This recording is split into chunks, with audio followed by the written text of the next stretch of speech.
ഇന്ത്യയിലെ രാഷ്ട്രീയ പാർട്ടികൾക്ക് പണം വന്നു ചേരുന്നത് അത് ഇലക്ട്രൽ ബോണ്ട് വഴിയാണ്. അതിന് വലിയ കണക്കും തൊപ്പിയൊന്നും ഇല്ല. പക്ഷേ ഇലക്ട്രൽ ബോണ്ട് വഴി വരുന്നത് അത് പിന്നീട് ഓരോ രാഷ്ട്രീയ പാർട്ടികളും ക്യാഷ് ആയിട്ട് മാറ്റും. ആരാണ് പണം കൊടുത്തത്, എത്ര കൊടുത്തു, എന്തിനു കൊടുത്തു, എത്ര മാറിയെടുത്തു, ഒന്നൊരു കണക്കുമില്ലായിരുന്നു. സുപ്രീം കോടതി ഈ കാര്യത്തിൽ ഇടപെട്ടു. SBIയുടെ അടുത്ത് പറഞ്ഞു, ഇലക്ട്രൽ ബോണ്ടുകൾ ആരൊക്കെ വാങ്ങിച്ചു, എത്ര രൂപയുടെ വാങ്ങിച്ചു, ഏതൊക്കെ പാർട്ടിക്ക് കൊടുത്തു എന്നുള്ള വിവരം വെളിപ്പെടുത്തണമെന്ന്. SBI അതിൻ്റെ ഡീറ്റെയിൽസ് കൊടുക്കാൻ സമയം ചോദിച്ചു. ജൂൺ 30 വരെ സമയം വേണം, ഇലക്ഷൻ കഴിഞ്ഞിട്ട്. ഏതായാലും ആ വേലയൊന്നും അവിടെ ചെലവായില്ല. ഇത് ഡീറ്റെയിൽസ് കൃത്യമായി മാർച്ച് 12 സുപ്രീം കോടതിയിൽ ബോധിപ്പിക്കാൻ പറഞ്ഞു. ഏതായാലും ആ ഡെഡ്ലൈൻ കൊടുത്തോടുകൂടി വിവരാവകാശ നിയമം വെച്ച് ഇതിൻ്റെ വിവരങ്ങൾ അറിയാൻ ഇന്ത്യയിലെ ജനങ്ങൾക്ക് അവകാശമുണ്ട്. അതുകൊണ്ട് വിവരങ്ങൾ ഹാജരാക്കാൻ ചീഫ് ജസ്റ്റിസ് അടങ്ങിയ 5 അംഗ ഭരണഘടനാ ബെഞ്ച് ഡയറക്ഷൻ കൊടുത്തു. 12-ാം തീയതി 5:30 മണിക്ക് മുമ്പ് അത് സുപ്രീം കോടതിയിൽ ഹാജരാക്കി. അത് 15-ാം തീയതിക്കകം, ഇന്ന് 5 മണിക്കകം ഇലക്ഷൻ കമ്മീഷന്റെ വെബ്സൈറ്റിൽ പ്രസിദ്ധീകരിക്കണമെന്നും പറഞ്ഞു. ഏതായാലും സുപ്രീം കോടതി ഹാജരാക്കി. ഇന്ത്യയിലെ രാഷ്ട്രീയ പാർട്ടികൾ 22,030 ഇലക്ട്രൽ ബോണ്ടുകൾ വാങ്ങിച്ചതായിട്ട് കണ്ടെത്തി. 2019 മുതൽ 2024 വരെ 5 വർഷത്തെ ഇലക്ട്രൽ ബോണ്ടുകളെ പറ്റിയാണ് സുപ്രീം കോടതി ചോദിച്ചത്. എന്തായാലും 22,217 ഇലക്ട്രൽ ബോണ്ടിൽ 22,030 എൻകാഷ് ചെയ്ത് ക്യാഷാക്കി മാറ്റിക്കൊണ്ടുപോയി രാഷ്ട്രീയ പാർട്ടികൾ. ആ ബോണ്ടുകൾ ഇന്ത്യയിലെ പല ഗവൺമെന്റിനെയും മറിച്ചിടാൻ പല രാഷ്ട്രീയ പാർട്ടികളും ഈ പണം ഉപയോഗിച്ചു. പല MLA മാരെയും വിലയ്ക്ക് വാങ്ങിച്ചിട്ടുണ്ട്. പലരും കൂട്ടത്തോടെ മറുകണ്ഠം ചാടി. ചില മന്ത്രിസഭകൾ താഴെ വീണു. സംസ്ഥാനങ്ങളിലെ ചില മന്ത്രിസഭകൾ താഴെ വീഴുകയും വീണ്ടും പണത്തിന്റെ ആധിക്യം കൊണ്ട് വീണ്ടും മന്ത്രിസഭ ഉണ്ടാക്കുകയൊക്കെ നമ്മൾ കണ്ടു. ജനാധിപത്യത്തിന് വലിയ വെല്ലുവിളിയായി. ഇന്ത്യയുടെ മതേതര സ്വഭാവം പതുക്കെ മാറുന്നതായിട്ട് നമ്മൾ കണ്ടു. എന്തായാലും ഇലക്ട്രൽ ബോണ്ടിനോടുകൂടി അഴിമതിയുടെ തോത് എന്താണെന്ന് ഇന്ത്യക്കാർക്ക് മനസ്സിലായി. ഇങ്ങനെ വാങ്ങിച്ചു കൂട്ടിയ പണം 95% ആ ബോണ്ട് ക്യാഷാക്കി രാഷ്ട്രീയ പാർട്ടികൾ കടത്തിക്കൊണ്ടുപോയി. ഇന്ത്യയിലെ 6 രാഷ്ട്രീയ പാർട്ടികൾ വാങ്ങിച്ച കണക്ക്, ഏറ്റവും ടോപ്പ് റാങ്കിലുള്ള 6 പേര് എത്ര കോടി രൂപ അവർക്ക് ഇന്ത്യൻ വ്യവസായികളും കള്ളപ്പണക്കാരിൽ നിന്നും ഇന്ത്യയിലെ ഓരോ കള്ളപ്പണ ഇൻഡിവിഡ്വലുകളും കൊടുത്ത പണത്തെപ്പറ്റി വിവരങ്ങൾ വന്നു കഴിഞ്ഞിരിക്കുന്നു. BJP ആണ് 6,061 കോടി രൂപയുടെ ബോണ്ടുകൾ വാങ്ങിച്ച് അത് എൻകാഷ്, അത് പൈസ ആക്കി കഴിഞ്ഞു. തൊട്ടടുത്ത് നിൽക്കുന്നത് തൃണമൂൽ കോൺഗ്രസ് ആണ്. ബംഗാളിലെ മമതാ ബാനർജിയുടെ തൃണമൂൽ കോൺഗ്രസ് 1,610 കോടി രൂപ ഇലക്ട്രൽ ബോണ്ടുകൾ വാങ്ങിച്ച് എൻകാഷ് ചെയ്തു. തൊട്ടടുത്ത് 3-ാം സ്ഥാനം കോൺഗ്രസ് ആണ്, 1,422 കോടി. BRS അറിയാം, ആന്ധ്രാപ്രദേശിലെ കോൺഗ്രസിന്റെ ശക്തി നമുക്കറിയാം. BRS കോൺഗ്രസ് അവിടെ 1,215 കോടിയാണ് അവർക്ക് ലഭിച്ചത്. ബിജു ജനതാദൾ ബീഹാറിൽ മാത്രമുള്ള പ്രതിഭാസമാണ്. 4 നൂറ്റാണ്ടോളമായി അദ്ദേഹം അവിടെ ഭരിക്കാൻ തുടങ്ങിയിട്ട്. പല സർക്കസും കാണിക്കാൻ എക്സ്പെർട്ടാണ്. പണത്തിന്റെ ആധിക്യം അദ്ദേഹത്തിന്റെ കയ്യിലുണ്ട്. 776 കോടി രൂപയാണ് ആ ചെറിയ പാർട്ടിക്ക് ബീഹാറിലെ ബിജു ജനതാദളിന്റെ കയ്യിൽ ഉള്ളത്. 6-ാം സ്ഥാനം DMKക്കാണ്, 640 കോടി രൂപ. അത് ഇന്ത്യയിലെ ഏറ്റവും ടോപ്പായിട്ടുള്ള രാഷ്ട്രീയ പാർട്ടികൾ കൈയടക്കിയിരിക്കുന്ന പണത്തിന്റെ കണക്കാണ്. ഏതായാലും 6,061 കോടിയാണ് BJPയുടെ.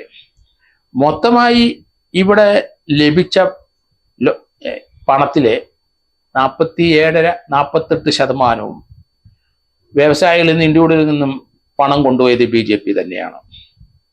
BJPയുടെ ശക്തി ഈ സാമ്പത്തികമായി വന്നു ചേർന്ന ഈ പണം തന്നെയെന്ന് പറയാതിരിക്കാൻ കഴിയില്ല. 22 ഫേമുകള്, കമ്പനികള് 100 കോടി രൂപയിൽ കൂടുതൽ കൊടുത്തിരിക്കുന്നു.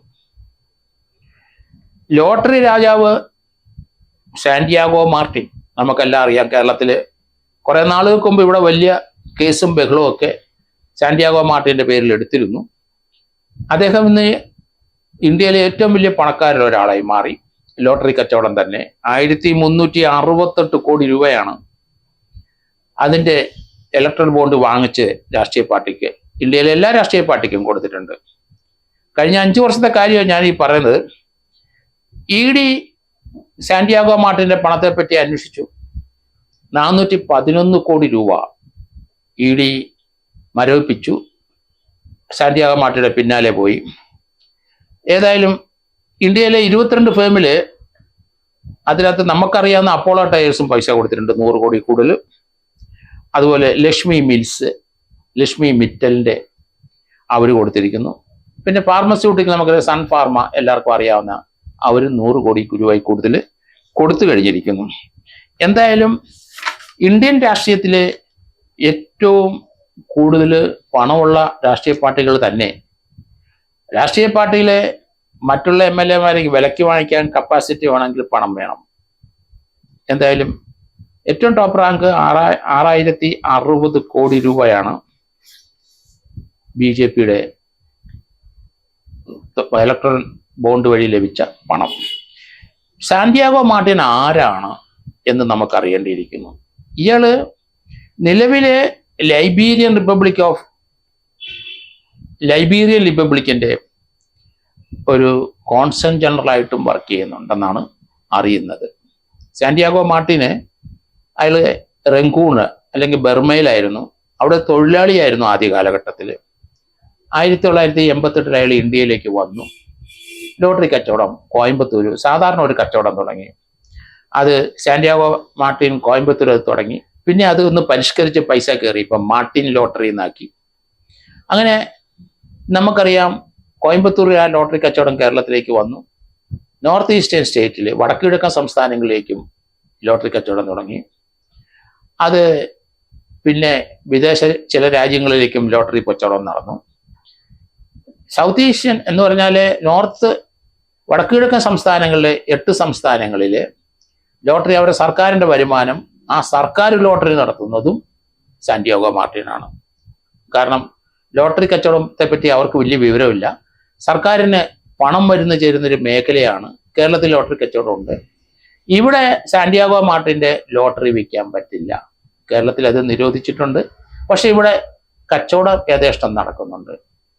സാന്റിയാഗോ മാർട്ടിന് ലോട്ടറി കച്ചവടം ചെന്ന് കോടിക്കണക്കിന് രൂപ ഉണ്ടാക്കിയിരിക്കുകയാണ്.